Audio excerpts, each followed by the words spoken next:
হঠাৎ মাছের বাজারে এক্সিবিশন কেন? বিষয়টা হঠাৎ নয়, বিষয়টা অনেক দিনের 23 সাল থেকে।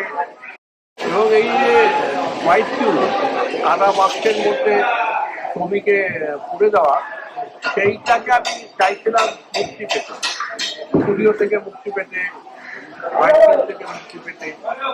মাছের বাজার, সব জায়গায় তো মাছের বাজার এভাবে পাওয়া যায় না। এখানে এক জোনাকি যে নাট্যগোষ্ঠী হাওড়া এবং এই যে এখানকার মৎস্য ব্যবসায়ী সমিতি, এরা আমাকে এগিয়ে এলেও সাহায্য করছে। এরা প্রচন্ড উৎসাহ। এই জায়গাটা একটা ঐতিহ্য আছে, 250 বছরের পুরনো। এটা একটা মাছের বাজার এবং পশ্চিমবাংলায় একটা খুব খ্যাতিমান বাজার। তো সেই জায়গা থেকে আমার একটা আবেগ হলো। এবং আমি 23 সাল থেকে করছি, 4বার করলাম এবং প্রত্যেকবারই সারা পেয়েছি খুব ভালো। এবারে তো আরো বেশি সারা পাচ্ছি, কারণ কাজের ধারাগুলো একটু অন্য। আবার তার সাথে মাছের বাজারেও ছবি প্রদর্শন করছেন, আবার এই বছরে নভেম্বরে আপনার গ্যালারিতেও হচ্ছে। তো আবার আপনি নাটকের সাথেও কাজ করছেন, যে এতগুলো মাধ্যমে যাওয়ার প্রয়োজনীয়তাটা কি আছে? আমার কাছে আমাদের নাটকে, আমি তো 70 সাল থেকে তথাকথিত ছবির জগৎ থেকে, মানে ছবির চর্চার যে জগৎটা, যেভাবে আমাদের কাঠামোটা তৈরি করা আছে, চর্চা কাঠামো তৈরি করা আছে, সেটাকে আমি বর্জন করে আমি নাটকের লোকের সাথে মিশতে শুরু করেছি। পরে জনগোষ্ঠীর সঙ্গে মিশতে শুরু করেছি। এই জনগোষ্ঠী আমার হচ্ছে অপর, এবং জনগোষ্ঠীর চালিকা শক্তি আমার। জনগোষ্ঠীর পছন্দ অপছন্দ ভালো মন্দের বিষয়টা নয়, তাদের জীবন এবং জীবনের যে গতি, জীবনের যে ধারা, সেটাই হচ্ছে আমার মূল রসদ। এই অযোধ্যায় যখন গেছি, অযোধ্যায় গিয়ে দেখেছি এই গতির কথা, এই জগতের কথা, জনগোষ্ঠীর কথা এখনো সেটা বেঁচে আছে, এখন 2000 বছরও বেঁচে আছে। নাটকের ছেলেমেয়েরা আমাকে সেই গতিটা দিয়েছে, সেই আবেগটা দিয়েছে, এবং তারা জনগোষ্ঠীর মতন একই রকম। এইগুলো আমাদের যে কাঠামো, শিল্প চর্চার কাঠামো, সেখানে সমস্তটাই খুব বদ্ধ, আবদ্ধ এবং এক্সক্লুসিভ। আর আমি এটাকে ইনক্লুসিভ করতে চাই সবটাকে। যার জন্য আমার কোনো অসুবিধা হচ্ছে না, অস্বস্তি হচ্ছে না। আমি ছড়িয়ে যেতে পারছি নিজেকে, এবং তাতে আমি অনেক রসদ পাচ্ছি। একটা এক্সিবিশন হলে আপনার ছবি থাকছে, সেই ছবিটা একটা স্থায়িত্ব থাকবে, অর্থাৎ লোকজন সেই ছবিটাকে নিয়ে গিয়ে সেটাকে সংগ্রহ করতে পারবে এবং রাখতে পারবে। এবং এই মাছের বাজারে যে ছবিটা আপনি লাগিয়েছেন, এবং যেখানে তার যে হাইটটা, সেটা অলমোস্ট যেন মাথা ছুঁয়ে চলে যাচ্ছে, এবং তারপরে যেই মাছের বাজারে এক্সিবিশনটা শেষ হয়ে যাচ্ছে, এই ছবিটা আপনি ফুটিয়ে নিয়ে চলে যাচ্ছে একটা কাপড়ের মধ্যে।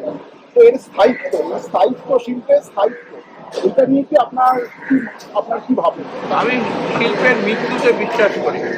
মানুষের সভ্যতার মৃত্যু হয়, জনগোষ্ঠীর মৃত্যু হয়। অল্প মজুমদারা তারা বিচ্ছিন্ন হয়ে গেছে, এবং শিল্প, মানুষের জীবনটাকে আমি শিল্প হিসেবে দেখি, এবং আমার কাজগুলোর মৃত্যু হবে, এটাই আমার কাছে আনন্দের বিষয়। আমি অপমৃত্যু আমি চাইছি না, কিন্তু মৃত্যু হবে এবং সেটা মানুষের স্মৃতি থেকে চলে যেতে পারে, তাতে আমার কোনো কোনো বেদনা নেই আর বিস্ময়ও নেই। আমি এটাকে স্বাভাবিক সভ্যতার অংশ হিসেবে দেখি।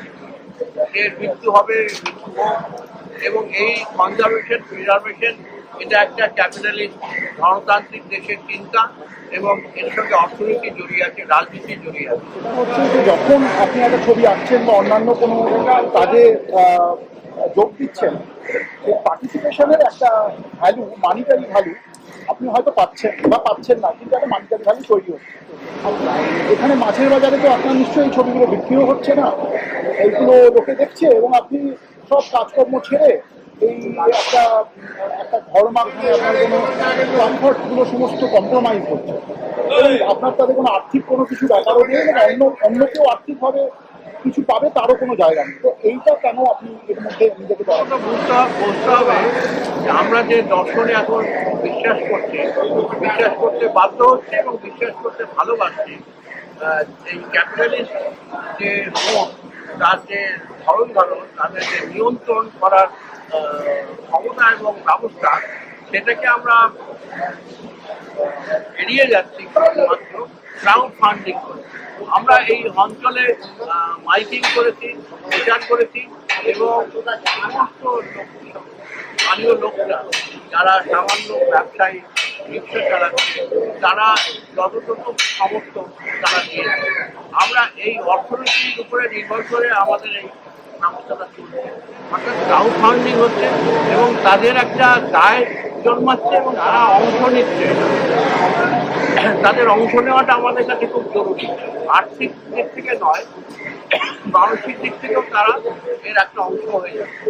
অর্থাৎ এই কর্মকাণ্ডটার বিচ্ছিন্ন একক আমাদের একতরফা ঘটনা করছে না, এটা দুতরফা তৈরি হচ্ছে। আর এই মাছ বাজারে এসছে বলে আমরা খুব মানে খুশি যে এই মাছ বাজারটাকে কেন হিরণদা পছন্দ করেছে। এই গন্ধ হ্যান ত্যান এই পচা ব্যবসা, আমাদের কাঁচা এসব ব্যবসা, সেই জায়গায় হিরণদাকে লোক জিজ্ঞাসা করছে মানে এই যে এগুলো টাঙানো হয়েছে কি এর কারণটা মানে কি ব্যাখ্যা, এগুলো আমরা বলতে পারছি না বা বোঝাতে পারছি না। সাধারণ লোকজন যারা সেই অর্থে যারা শিল্পে কখনো পার্টিসিপেশন করেনি তাদেরকে আপনি শিল্পের পার্টিসিপেশনের মধ্যে নিয়ে আসছেন, তাই তো? কিন্তু এটা কি তারা আপনাকে একজন ইনসাইডার হিসাবে দেখছে না আউটসাইডার এবং তাকে সম্মান করার জন্য তারা পার্টিসিপেট করছে? কোশ্চেন অফ পার্টিসিপেশন, এটা খুব ইনসাইডার আউটসাইডার বিষয়টা খুব জটিল, কারণ আমরা এদেরকে সবসময় আউটসাইডার ধরেছি এবং তারা তাদেরকে, আর তাদেরও কোনো অপরাধ নয় যে তারা আমাদের আউটসাইডার ভাবে, কিন্তু এটা একটা দীর্ঘ প্রক্রিয়া। দীর্ঘদিন ধরে এদের সঙ্গে নাটক করা, এদের সঙ্গে ঘোরা, এদের সঙ্গে থাকা, এদের সঙ্গে গল্প গুজব করা, এদের যে খাদ্যাভ্যাস তাতে অংশ নেওয়া। আমি এখানেই খাই, এরা যা খায় আমি তাই খাই, মুড়ি তেলে ভাজা খাই, এই যে সমস্ত কিছুটা আমি খুব আনন্দের সঙ্গে করছি। এই জায়গা থেকে আর আমি আউটসাইডার হয়ে যাচ্ছি না, আমি একজন ইনসাইডার হয়ে যাচ্ছি। ছবি বা পেন্টিং বা কোনো একটা রেখাচিত্র, তার একটা একটা গভীরতা থাকে, একটা স্ট্যাগনেন্সি থাকে, কারণ সে একটা জায়গায় আসছে। কিন্তু এখানে আমরা দেখছি যে লোকজন হাঁটছে, হাওয়া দিচ্ছে, কেউ ফ্যান চালাচ্ছে, তাতে ছবিগুলো নড়ে যাচ্ছে এবং এটার মধ্যে একটা স্থবিরতা নয়, যেন একটা পারফরমেন্স তৈরি হচ্ছে। তো এটা কি ইচ্ছা করেই এরকম ভাবে এই জিনিসটাকে একটা অন্য ডায়নামিক্স তৈরি করে? পরবর্তীকালের মধ্যে ভারতবর্ষে আমি হয়তো একমাত্র ব্যতিক্রম যে তার দৃশ্যকে একটা অভিনেতা হিসেবে দেখতে চেয়েছে, পারফর্মার হিসেবে দেখতে চেয়েছে। এরা প্রত্যেকে একজন পারফর্মার। তো সেই জায়গা থেকে তার সংলাপ, তার নিজের সংলাপ, তার পারফরমেন্স, তার নিজের পারফরমেন্স, তার আলো, তার নিজের আলো, প্রকৃতির আলো, সূর্যের আলো, যা কিছু আমি সেটাকে এর মধ্যে যারা বিস্ময় আছে, এর মধ্যে যারা কৌতূহল আছে, সেইটা একটা নতুন অন্য ধরনের আবেগ তৈরি করে। শিল্পীরা এই আবেগ সম্বন্ধে অভ্যস্ত নয়, শিল্পীরা একে সবসময় বাতিল করেছে, সরিয়ে রেখেছে, কোনোদিন এটাকে প্রশ্রয় দেয়নি, অ্যালাউ করেনি তার কাজের মধ্যে। আমি এটাকে গভীরভাবে অ্যালাউ করেছি এবং আমি প্রশ্রয় দিয়েছি এবং আমি তার মধ্যে উপভোগ করেছি। যে আলো আলাদা করে কোনো কৃত্রিম আলো এখানে নেই, এখানে সাধারণ যে বাজারের আলো সেটা ব্যবহার করেই আপনি ছবিগুলো দেখছেন। তাতে দিনে সূর্যের আলো হতে পারে, রাত্রিবেলা বাল্বের আলো হতে পারে। তো তার ফলে আলো আপনার এখানে একটা ভূমিকা পালন করে।